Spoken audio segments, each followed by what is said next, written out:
We're still seeing widespread flooding days after Eta, and there is more rain in the forecast. Miami Beach has already begun an aggressive program to stop the flooding. How is it holding up to these repeated heavy rains, though? That's the big question. Local 10's Amy Viteri live to show us this. Amy.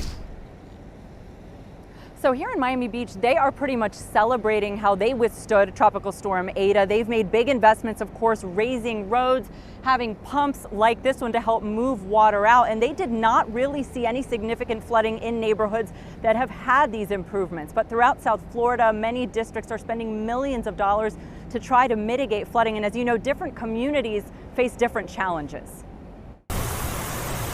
I have yet to see an event where Brickell performs well, and that is a concern. Tropical Storm Eta's surge and heavy rains put some Brickell streets underwater again.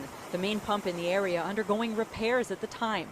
The city of Miami spending $200 million on resiliency, including adding pumps and raising seawalls, but not street levels. Raising streets, it solves the problem, and it sometimes creates another problem.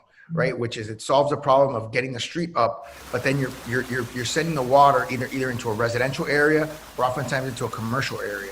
In Miami Beach, raising streets in some neighborhoods has been part of an equation they say so far is working. So we elevate to get above the ocean, and then we build underground pipes and pumps to manage the stormwater.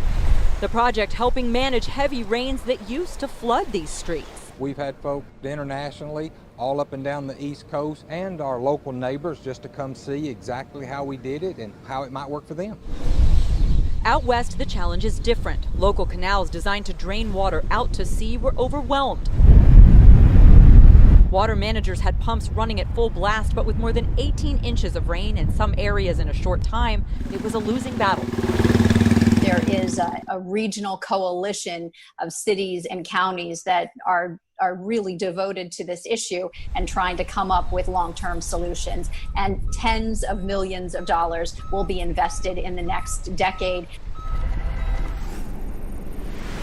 So focusing specifically on the issues we saw in Southwest Broward County, I spoke today with the director for the South Broward Drainage District. He told me their system largely met expectations for the amount of rain. We had more than 18 inches over just a 2-day period. He says they did not have many, if any, reports of homes being flooded in that particular area. What he says does need improvement is how they are able to move the water out.